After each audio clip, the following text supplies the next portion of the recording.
Deltarune any% NG Plus race coming up between LaurieDBunnykins and Xerobladedge. Yeah, we should be starting fairly soon, just waiting on both runners to be at the start screen and ready to go. I'm very excited for this race. Yes, I'm excited as well. I think it's only the third showcasing in a marathon so far for Deltarune in its short time, so it's getting a lot of traction in terms of popularity and all that, because it's basically the quote-unquote official Undertale AU, so to speak, since it's not actually in the same timeline. So looks like both runners are ready. Cool. Right before we begin, may I say something? Yep. We just got a $100 donation by Danger and Melissa saying, "I can do anything. Chaos control. Don't get cooked. Stay off the hook. And let's have some determination, because we just reached the incentive for fighting the Jevil at the end of this." Oh, nice. So, yeah, I'm assuming that the runner's just about ready to start. I don't know what sort of indication. Just waiting on that. Okay, Laurie is ready. I'm assuming both runners are ready, so if we can do a 5-second countdown. So 5, 4, 3, 2, 1, go. Oh wait, no, stop. Okay, sorry, stop. Apparently there's a... Okay, I just saw in Discord Laurie said to stop, so I don't know what's happening at the moment. Apologies for this.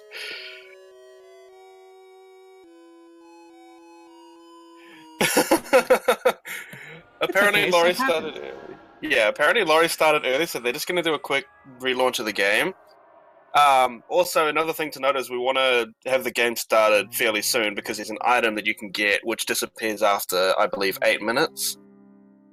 So, once again, both runners just readying up, and again, I'll do a 5-second countdown just to make sure that everyone's all on the same page. Okay, Laurie's ready. I'm assuming Zero's ready.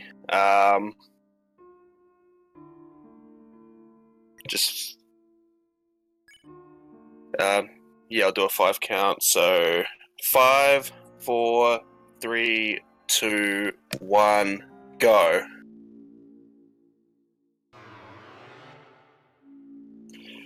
So yeah, this is chapter 1 of Deltarune. This is the first part of the release. I guess you could call it a demo, since it's only really 30 minutes long for the speedrun.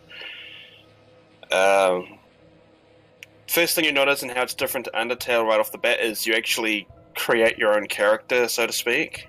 But as you'll find out in a little bit, it doesn't actually matter. Yeah, just pick all the choices that are there by default, since it's faster, and I guess...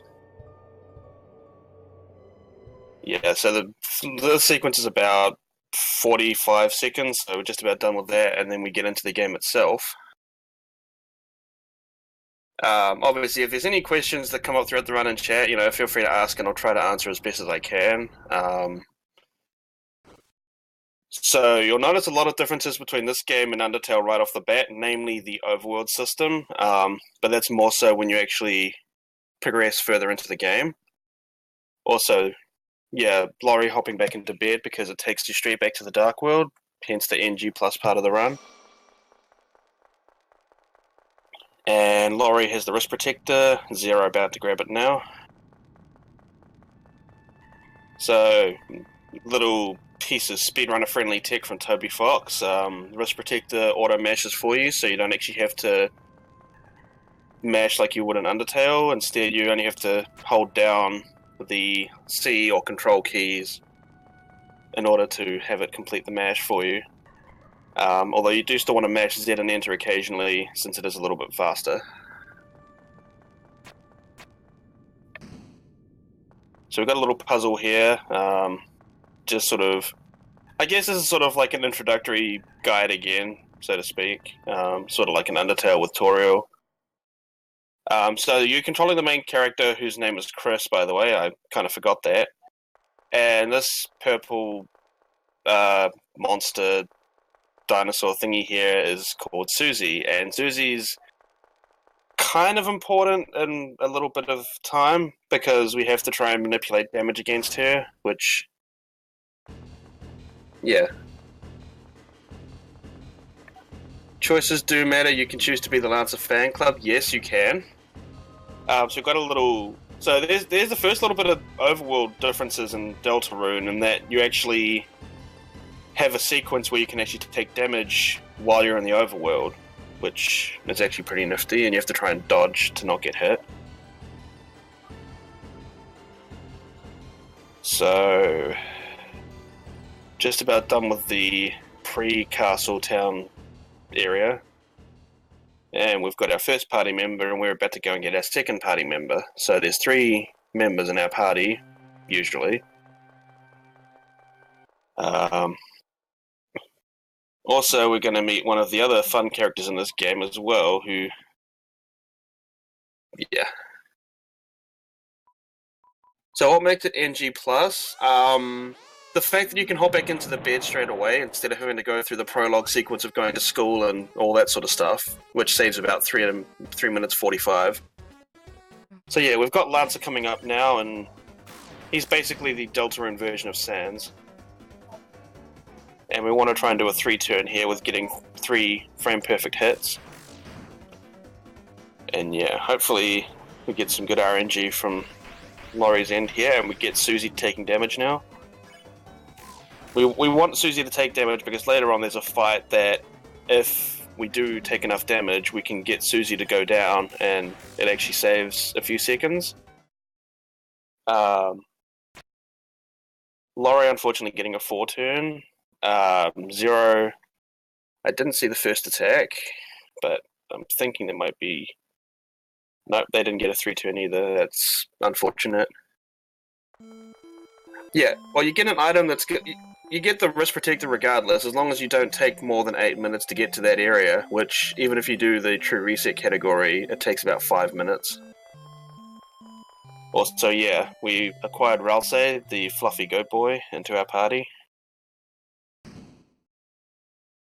And unfortunately, Susie's decided to run off on their own because anti-hero stuff.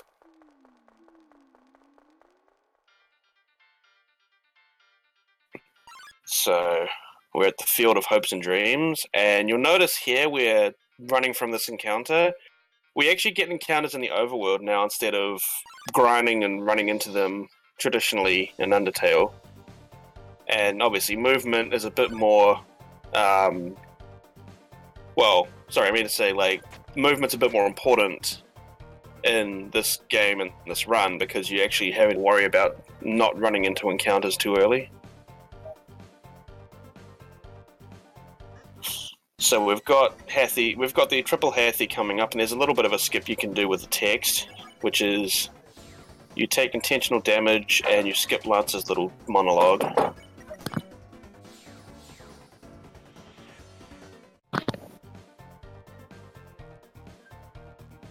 So, yeah, you take damage on the first turn, and allows you to skip Lance's text, and you spare the 2 remaining Hathys on the second turn. And now we reacquire Susie into our party, although somewhat reluctantly.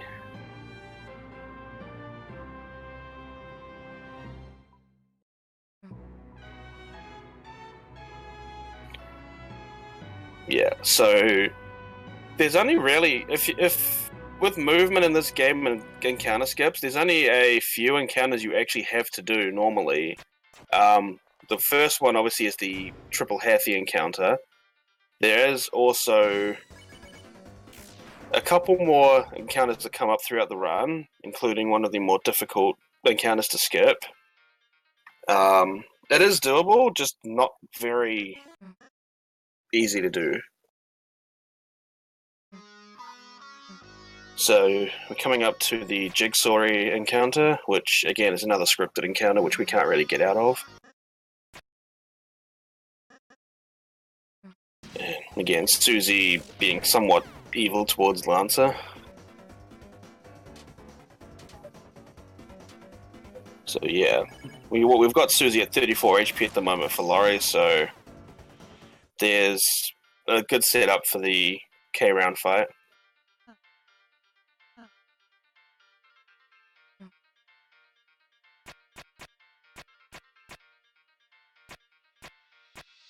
And we're just about to progress out of fields and into the checkerboard area.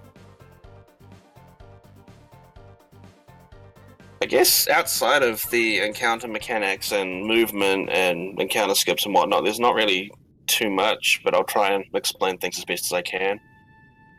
So we're in checkerboard now, and the white tiles that light up, if you stay on them for too long, you get teleported back to the start. And we have a little bit of a difficult-ish skip here with movement involved, and that is the Pawn Man one. It can be a bit iffy. You can bump once, I think, and still get the skip. But anything more than that, and you do actually get caught more often than not.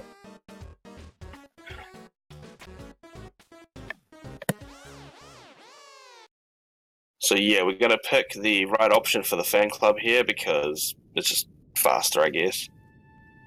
With this one, it's actually pretty funny. You can actually walk through the first 3 flashes normally, and then after that you just move down a little bit.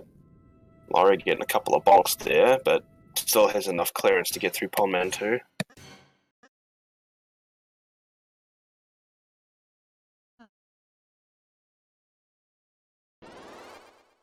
Zero, unfortunately, getting the pre-checkerboard encounter. Yeah. And again, this is one of the reasons why movement's a little bit more technical in this game than it would be in Undertale. So, we're at K-Round now, we're going to see if Susie goes down. And look at that, we get a first turn Susie death in K-Round, which is optimal. Hi, Susie. Yeah.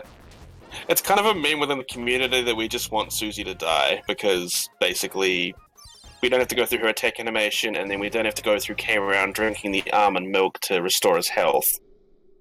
Or as it says in the game, K-Round practices self-care. So, yeah. We don't have to go through all that, and that saves us a little bit of time. Yeah. Zero looks like they got caught in Pawn 1, which is unfortunate, but again, it's a little bit of a tricky skip if movement isn't optimal. And Laurie's about to exit checkerboard and move into the forest part of the run.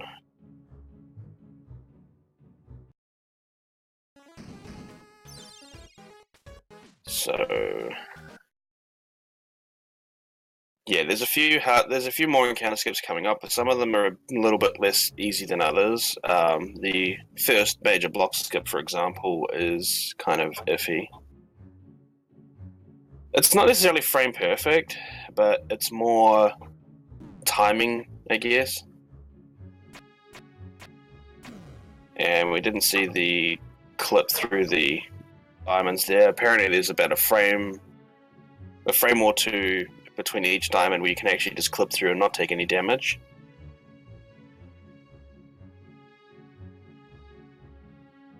Yeah. We don't worry about that blocks being part of the blocks to skip section because it's literally free. And we're coming up to Clover now, and there's a little strat that came up which, yeah, a certain person found. And that's basically using the manual for 2 turns and sparing them.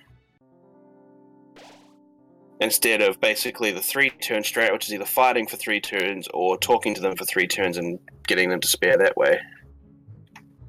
So here's the first blocks to skip, and this one's kind of tricky.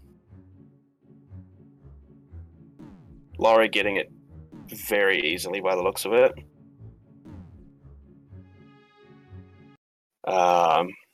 And it looks like we're going to see a non-Susan death here in Zero's run, which is unfortunate. But again, it saves about 5, maybe 10 seconds at most, so it's a little bit of a time save, but yeah.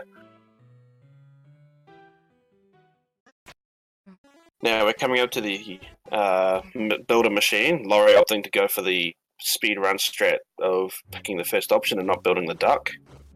Feels duck man. Bye, Doc. So, yeah.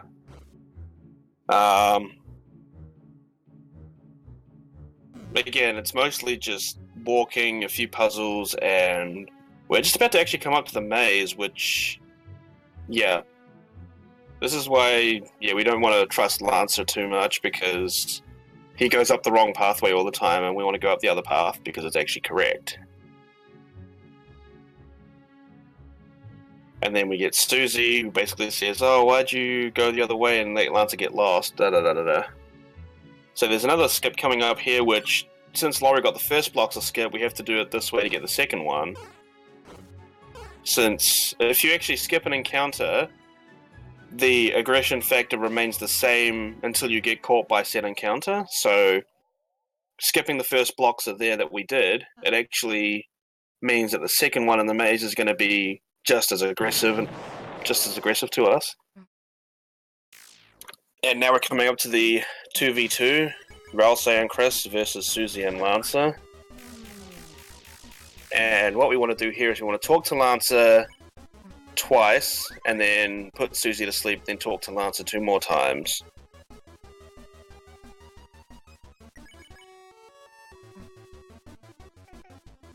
Originally it was 3 and 1, but apparently it's slightly faster to sleep Susie on the third turn because Susie's attack animation is slightly longer than Lancer's.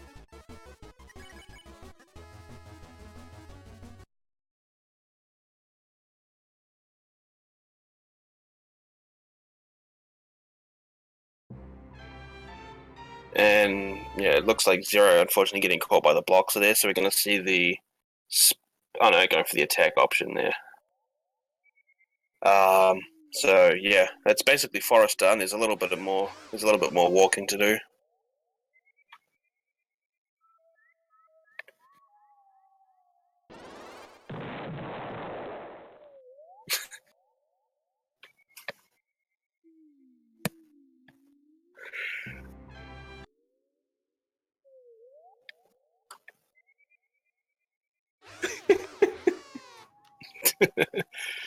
Yeah, and of course, Lancer and Susie picking on Ralsei a little bit there, I think.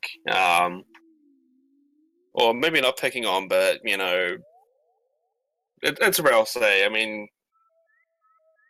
you know, it's a fluffy goat boy. So, on Laurie's end, we're coming up to the pre-castle chase phase, I guess you want to call it. Looks like Zero is going for the duck. So we have the duck. We have a valid run now. Hi, Duck. Yeah. So we go through this little chase phase here because Lancer decides he's going to go all betrayal on us and basically just capture us for whatever reason. Yes, I forgot that as well. Apparently, Susie and Lancer try to get Candy to join the party because reasons. So, yeah, we get thrown in jail, and for whatever reason, they put Susie in a separate cell, which actually works out to our advantage. So we want to talk to 3 things here, because for whatever reason, that sets the flag for progressing the area. And we have another puzzle to do.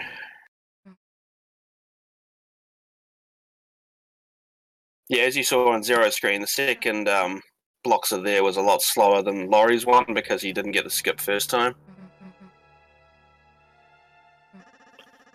And, of course, we take control of Susie a little bit here in the escape area because Susie's the only one that's free. And we see a giant duck on Zero's screen.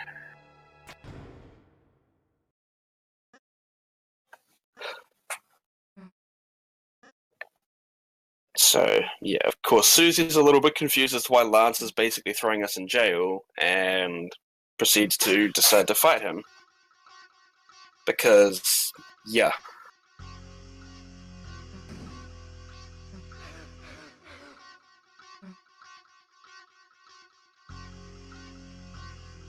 Of course, Susie, still being the sort of anti-hero, so to speak, doesn't really want to do too much good stuff. And this is basically a bit of a flashback, I guess, to the tutorial fight in Undertale, where the only difference is we're not really able to do anything on our own. We just auto-attack and move around on our own. Eat the moss, wear the shackles, become the true prisoner.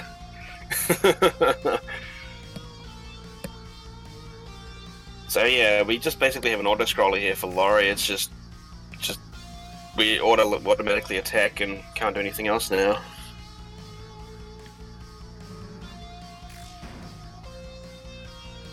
Yeah, I don't actually. For donations? Yeah, there's time for donations. Wonderful, because we have $35 from Store Revision saying, "Oh." Hey, thanks for the donation. And we also have $5 from Spellbot saying, "Papyrus said gay rights." Hey. I'm not just saying that because Susie's on screen. So yeah, we've finished up the little auto-scroller between Susie and Lancer, and basically both characters realizing that, you know, what they're doing isn't what they really want to do. Lancer, in his case, he doesn't really want to keep everyone prisoner, it's just so that no one has to die. And Susie doesn't really want to hurt Lancer because, you know, she thinks he's her friend. So now we regain control of the main PC at the moment, and we head into the elevator. And have a little bit of a dialogue sequence. And this is basically Susie's revelation that she doesn't want to be the bad guy anymore, and yeah. Basically says to Chris, if you want me to do something, I'll do it, and I won't question it as long as it's not something really stupid.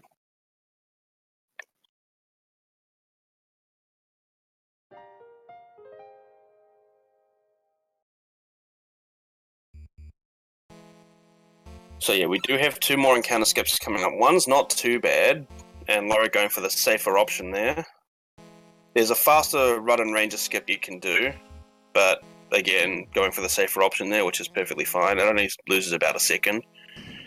But the one coming up after this is the Head Hathy skip, and let's just say collision not being turned on for the most part makes it all but impossible to do consistently. I don't know if Laurie's going to attempt it or not. Even if you go for the setup and don't get it, you only lose a couple of seconds. Ooh, not too far off there, but yeah. It's just kind of finicky to do is the main thing. And we're going for 2-turn Head Hathy here as well, so we're sparing the first Head Hathy each time, and then attacking the bottom one with Susie. But the thing with that is, if you equip the shackles, you actually get a 2-turn with the crit, with 1 crit rather than 2. But then you'd have to get 2 crits without wearing the shackle.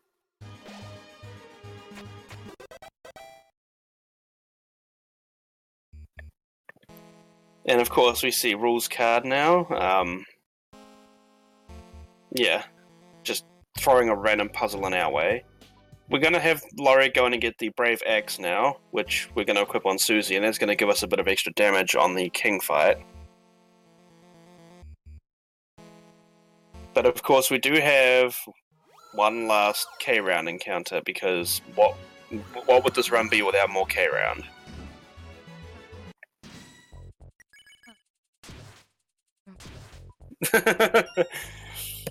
And yeah, we basically just throw Wellesley at K-round here because apparently someone thought it was a good idea. I mean, I'm not going to argue with Susie. I wouldn't either, because yeah, Susie sounds scary. Oh, Laurie being a little bit too early on the launch there, so I'm going to do a 4th turn here.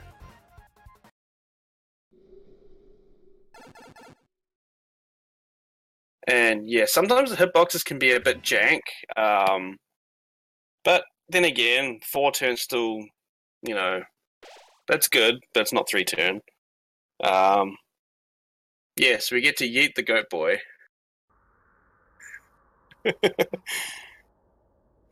And now we come up to the king fight, and this is basically the Deltarune equivalent of Asgore, except the king actually wants to kill you this time. Yeah, in this world it's yeet or be yeeted, yeah.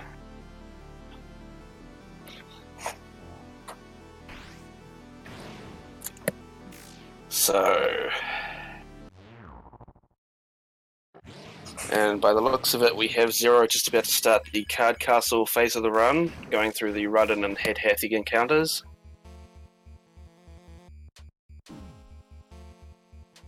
Now, let's see if Laurie's going to go for the Red Buster 10-turn strat, or if they're going to go for...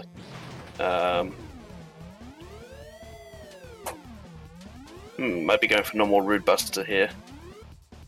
And it looks like Zero got caught by the Rudden Ranger, so that's going to be another encounter. Oh.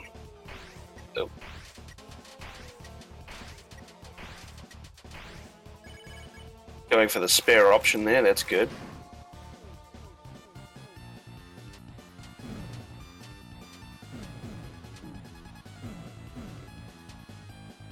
Yeah, the king fight's kind of difficult for newer runners just because of how the mechanics for it usually work.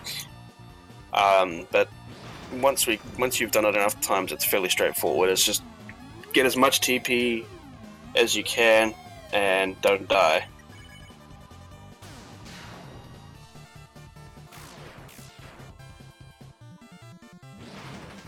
Of course, that's the one good thing about Deltarune, is that if you do have a character drop in the middle of a battle, they do heal naturally over time, so you'll lose a few turns on King if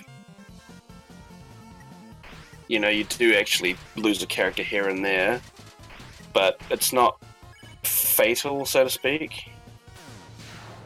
Zero going for an unusual setup for Head Hathig skip. Unfortunately, I'm not able to get it.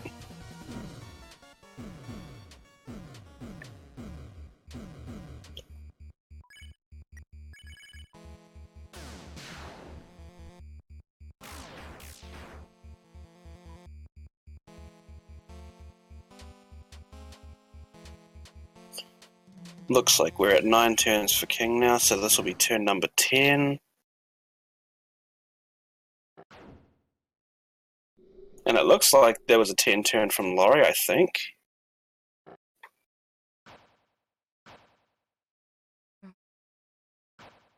So, yeah, we just have a little cutscene here to go through. Actually, most of what's left now is just basically walking in cutscenes.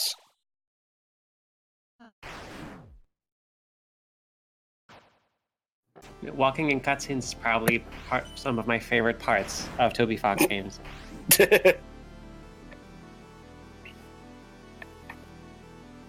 So yeah, Zero going in to get the axe now as well and put it on Susie.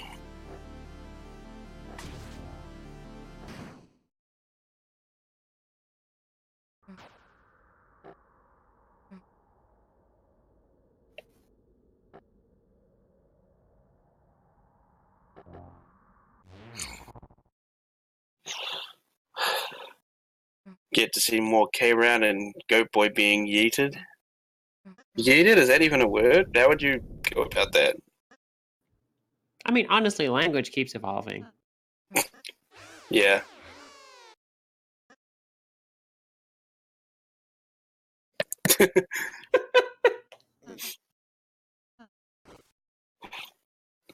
So... So, who here is happy to see more yeeting of the goat? Hey, there we go. It was a fairly solid 3-turn there. That's pretty good. And at Laurie's end, we have the fountain now. The goat has been yoked. I love it.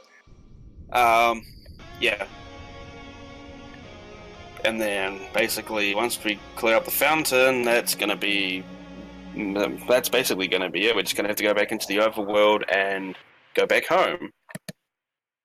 Because apparently time has passed normally in the overworld, or in the living world, or whatever you want to call it.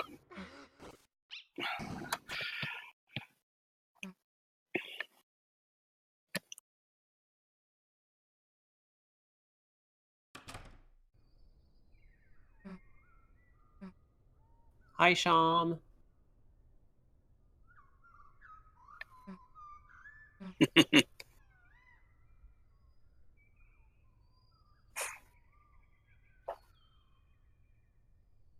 So we have a little bit of monologue here from Susie, because once again the protagonist doesn't actually talk all that much, let alone at all, I think. You know, yeah, like people who don't talk a lot will sometimes anger other rather purple people. So time's coming up in about 10-15 seconds for Laurie. Actually, it was a bit earlier than I thought. And that's time for Laurie. I think that was a 28:08, but I might be off by a little bit. Look like 28:08 to me. And yeah, we'll just see this little cutscene here, which may actually have a bit of a tie into Undertale, since, you know, whatever the events that happen in this cutscene actually kind of give that Undertale feel, especially with the character.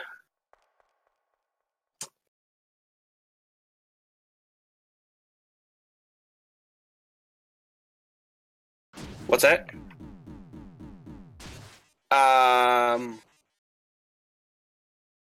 I guess so. I mean, if it's fine with everyone, then it shouldn't be a problem.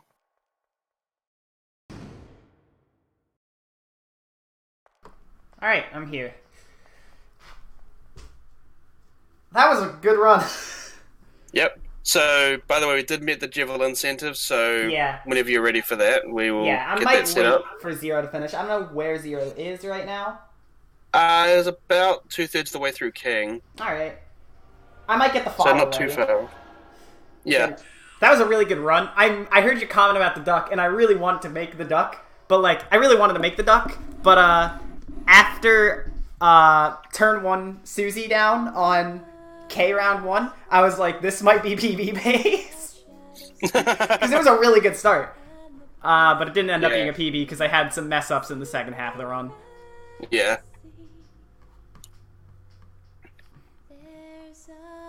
Yeah, that was a heck of a run, and I am also all for waiting until Zero's done so everyone can focus on the Javel fight. Everyone can do everything.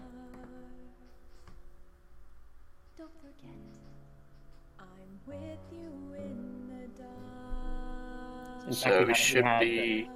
Way back when we had another $15 donation from Vivi saying that Javel can do anything, including taking part in a pacifist Deltarune speedrun. Hell yeah. Yep. Pacifist, except I murdered a few puzzle pieces, but it's fine. Hello. And hello. Hello. My controller broke, like at the beginning of the run. Oh, that's not good. Nope, but I'm still going. That's why I changed my controls. I get you. That's why that menu came up. All right. How'd just your run really go? Based on what I was hearing BVC say, it sounds like you had kind of a rough time. Do what? It's from what I heard BVC said, it sounds like you had a bit of a rough time. Well, I almost got the boxer skip, Oh God. and then I heard him go, Zero's doing a weird setup. And I'm like looking at the wall, and I'm like, how do I handle this skip? I've gone too far. I have to go. Yeah. You normally sort of waggle around back and forth a little bit up that top area when you walk in, and then use the movement to sort of try and sneak past. But again, it's a wall until they stop moving, and then I try to go. Yeah, it's a super tight window, and you want to have full momentum when you're going for that. Otherwise, And I bumped. I like as soon as I bumped, my head went down. Yeah, bumping is the bane of every Deltarune runner's existence because it can mean the difference between getting a skip and not getting a skip. It can be 20 seconds or more. Can we all just put tweet at Toby Fox #no bumping in chapter 2? No bump. Hashtag, yeah. Just have zero. Have zero walls. Just have it be a complete open world. I'm probably gonna say don't do that, but. Well, I mean, like you can hit the wall and it could push you, but don't slow down the momentum. Yeah. All right, I have to go to bed, and then we'll go do the Jibble fight. Yeah. Yep.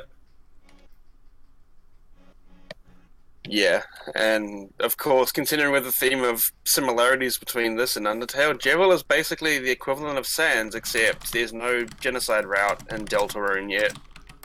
So you don't actually have to kill everything to fight Jevil, you just discover his prison cell and get the key fragments to open the door, and he lets you in, apparently.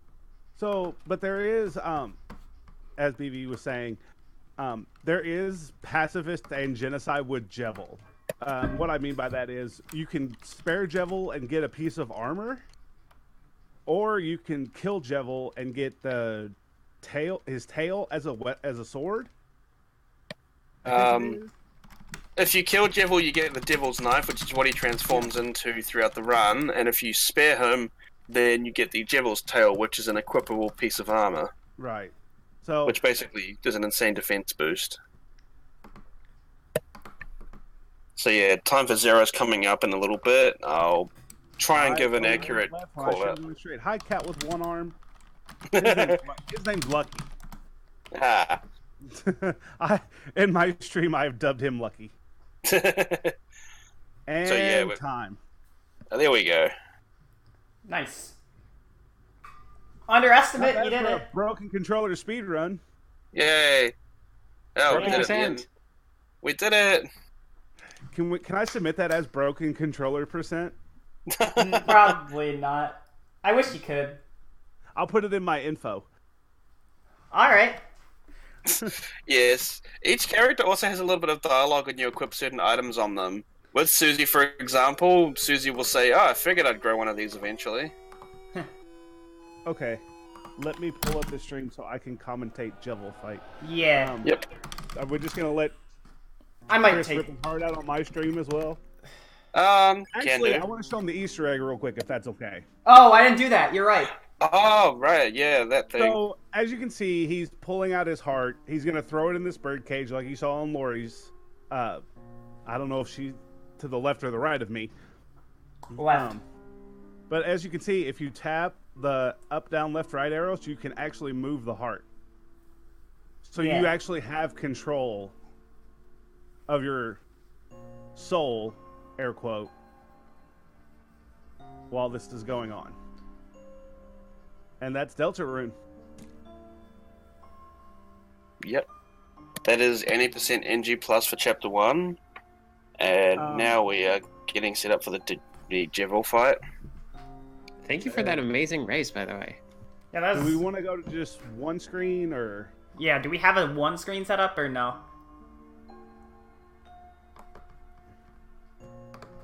I don't know if that would be better for view. Because I can put a meme up on my side. Yeah, it's the same with Frisk and Undertale. There's no real clear define, are they male or female, so I guess, yeah, they're sort of, there's that sort of androgynous. It's kind of like a whatever you think it is, I guess. Which is really a good way to do it. Do the thing. It's like... Do the thing, Laura. Okay, I'm gonna do the thing. I switched to English. We used Japanese in the run, but you guys probably want to hear the English voice lines, so I'm using them. Chaos, chaos, chaos. Yeah. Let me just get to the text. So, there is an actual speed strat to this that I don't know. I don't speedrun fighting Jevil, so I'm probably just gonna do, like, kind of normal strats you'd see a normal person go for, except I'm doing it because you guys donated for me to do it. The main thing you want to do is you want to tire out. In the pacifist version of the fight, you want to get Jevil tired, so I'm going to constantly be using Hypnosis every time I have over 50 TP. Hypnosis is annoying because not only does it use half your TP bar, but it also requires all 3 characters to be alive and well which is not something that is very common in this fight, where everyone's getting dead by everything.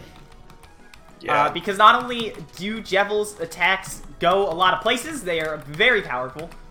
And the carousel attack is very, very... If you don't know the pattern for the carousel, you will get hurt. Even if you do know the pattern for the carousel, it can be very hard. And a lot of the time, you don't grab items when speedrunning this category, so, like, I'm taking for granted the fact that this file I set up for Carousel's this... so rough. Yeah, I'm taking for granted the fact that the carousel, or the save file I set up for this has an inventory full of just burgers. Yep. Which are the best unlimited healing item in the game. Yeah, it's basically the same as the Sands fight initially. The first few times you want to do the fight, you want to stock up on healing items and the revive mints and the top cake. Which basically the top cake in this game is the same as the instant noodles in Undertale. This file actually does not have the top cake on it.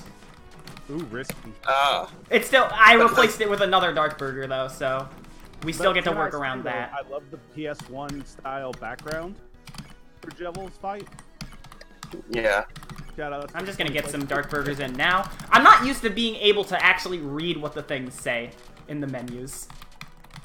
I'm used to just knowing where to press. Yeah, like when you... Because we were running Japanese, so...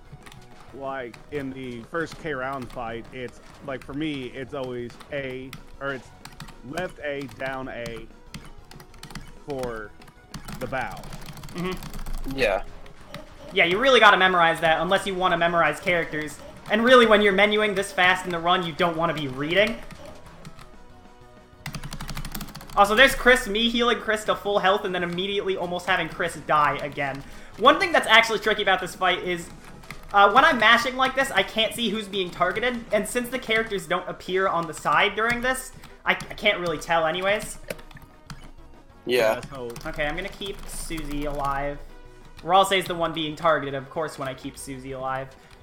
I can get another Hypnosis in, but then we're gonna go into Final Chaos next. And another thing that we didn't talk about during the run, because, well, I actually had a down character during the King fight. When you get a down character, you can choose to revive them through an item, or you can actually let them heal and revive on their own. Yeah. Yeah. This game does have a revive mechanic that is, as a certain amount of turns pass for the characters, they revive.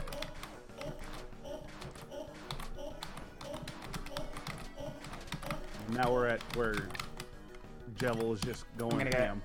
a burger Yep. on you two, and you can defend.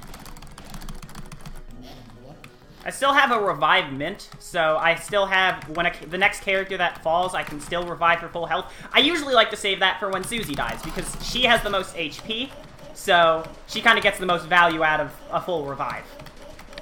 Yeah. Because it would take more turns for her to revive than Chris or Rousey. Nope. Wrong character. There we go. Okay.